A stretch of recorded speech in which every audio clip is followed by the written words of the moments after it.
I was talking about how I didn't know how I was going to get all my stuff done before I left, and that only amplified because soon after that, like right when I was filming it, I was starting to feel this weird little itch in my throat. And I don't know why. No matter how much water I had, it just like stayed there. Yeah, it turned into a really, really bad sore throat that stayed for like days, and I was like, okay, this is not. I was getting really worried. Like usually I get a sore throat for like a day, and then I get a fever for like a day, and then I get a stuffy nose. But this was just like a sore throat that kept getting worse. Then finally I got a fever that got up to 104. Yes, I'm complaining. Also worrying. That was the day I went to the doctor, and Finally. Of course they told me nothing useful or didn't help me at all. I did find out that I didn't have strep, so yeah, like they're like, we'll let you know on Saturday, and it was like 2 weeks later.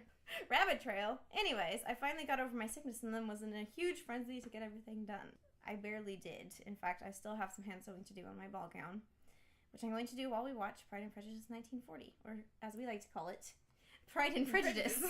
The Little Bo Peep Pride and Prejudice. Yeah, and I mean, my prep for her coming was not that much different. I mean, it was kind of madly sewing at the last minute. So, and I was having to try to keep up with my school, which is also something I'm still trying to do, and I'm trying to work ahead so that, because I won't be able to do it this weekend, I'm going to be totally busy. All right. I mean, I was coming home from work and like sewing, doing a little bit of school, sewing. Well, and I should have started sewing earlier. I had a different sewing project I was working on because I've got to do everything at the last minute. She has no excuse. So yesterday, I got off work early to give myself plenty of time to get to the airport to get Melody, but the route that I took was an avoid tolls. Okay, this is a debate. I say it's pronounced route. She says it's pronounced route. It's because not. That's how it's spelled. But that's not how we say it around hereabouts. They say it wrong. Anyway, I didn't end up getting to the airport until 6 o'clock. Got off work at 4, so it took me 2 hours, which it shouldn't have. But she waited very patiently, and of course her plane came in early, so she had to wait even longer. But then we finally met. And there was a teenage boy in our way. Yes, like I was walking towards her, and I could see her, and she could see me like waving. And then there was like this teenage boy walking in front of me, like looking around for something stupidly. But he was walking at like a snail's pace, just kind of meandering. Oh wait, we have this videoed, so maybe you already saw it filmed. Oh right, we haven't filmed, so maybe you forgot. already Yeah, we saw did it. film our meeting. She set up her camera ahead of time, and I didn't realize she was going to be doing it. Yeah, and then we had Chinese food on the way home. Oh yeah. And I was very tired. And I was being very odd. She was very tired. She was being very odd indeed. And we got home, and my siblings pounced upon her. And then we started watching A Little Bo Peep, Pride and Prejudice. So it is a fun movie. It's just not Pride and Prejudice. We stayed up really late talking and did not go to sleep at a reasonable hour. She stayed up really late talking. We were both talking. Anyway. And she was the one who had to get up early for work in the morning, so I didn't say anything. I just let her. And then I got up early for work this morning. And I slept in. I was at work all day. So you want to tell a little bit about our plans for tomorrow? Our plans are to get up early.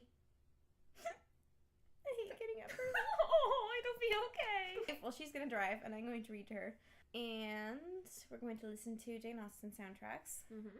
We're going to eat breakfast somewhere. Because probably somewhere exceedingly healthy and good for us. Like McDonald's. And then we're going to get to the AGM probably around 10:30 or so. Check in. Yeah, so that's the plan for tomorrow. We're super good at getting up early. So I think we should wrap this up because it's getting a little long. What would you like to wrap it in? Right before this, we were singing I Never Promised You a Rose Garden, and I suggested that we should sing it for the vlog, but she did not like that idea. So we're not going to do it. Since she said that, now it requires a disclaimer because we don't listen to that stupid kind of music normally. But it's an old 70s song. For my anybody dad who's watching this and is like, what? Yes, my dad is prone to quoting dumb songs of his youth. And every time anybody says, I beg your pardon, like in a sentence, he says, I never promised you a rose garden. And then last year we went on vacation. And so all my siblings now have caught that disease. Mm-hmm. It's sad. But we went on vacation, we went camping, and we went to this old estate that had a rose garden. And we were walking around in it. And I started quoting that, and she was like, what on earth are you talking about? So I told her, and then she looked up the song, and then she sent it to me, and then we listened to it as like a memory of our visit. But we listened to it so much that now we have pretty much most of it memorized, and so we just sing it at random points. And it's a really stupid song. But the video, if you want to look it up, the music video is the most 1970-ish, 70s ness that I have ever seen in my life. It's Lynn Anderson, I Never Promised You a Rose Garden. We might link to it below here, just so that people can see where we're at. It's so 70s. With all these teenagers with the straight hair middle parts like bopping around. Well, I guess it went, the screen went black, but we could put a photo in there. Good. Anyway, Thank you for Of watching. a rose garden. Of a rose garden. Anyways, yes, Of a rose garden. yes, thank you for watching. Stay tuned for more. And don't forget to like, comment, and subscribe. Oh, yeah.